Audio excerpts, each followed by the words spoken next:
पिरियड्समध्ये या 3 चुका अजिबात करू नका. हाय, मी Sayali Kalpesh Vaidya, the fertility and pregnancy yoga expert. तर पहिली चूक आपल्याला टाळायची ती म्हणजे पिरियड्सच्या पहिल्या किंवा दुसऱ्या दिवशी हेअर वॉश करायचं नाहीये.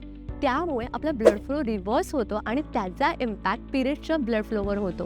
सो तुमचा फ्लो व्यवस्थित राहावा अशी इच्छा असेल तर पहिल्या 2 दिवस अजिबात हेअर वॉश करायचं नाहीये. सेकंड म्हणजे heavy workout. Heavy core workout आपल्याला पिरियड्सच्या काळात अवॉइड करायच्यात. त्यामुळे आपल्याला जे क्रॅम्प्स येतात त्याचं प्रमाण वाढू शकतं. थर्ड चूक म्हणजे इंटेन्स ट्विस्टिंग आसनात, ट्विस्टिंग वर्कआउट आपल्याला पिरियड्सच्या काळात अवॉइड करायचे. त्यामुळे युट्रसवर स्ट्रेस येतो आणि अगेन ब्लड फ्लो इम्पॅक्ट होऊ शकतो. सो मग कुठली आसनं करायची?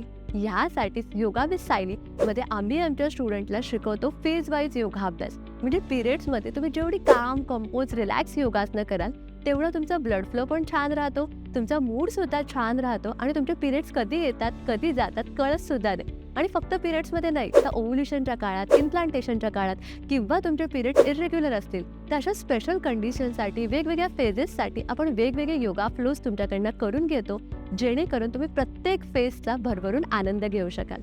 सो माझ्यासोबत फर्टिलिटी योगा क्लासचा फ्री डेमो क्लास बुक करण्यासाठी आता खाली दिलेल्या लिंकवर क्लिक करा.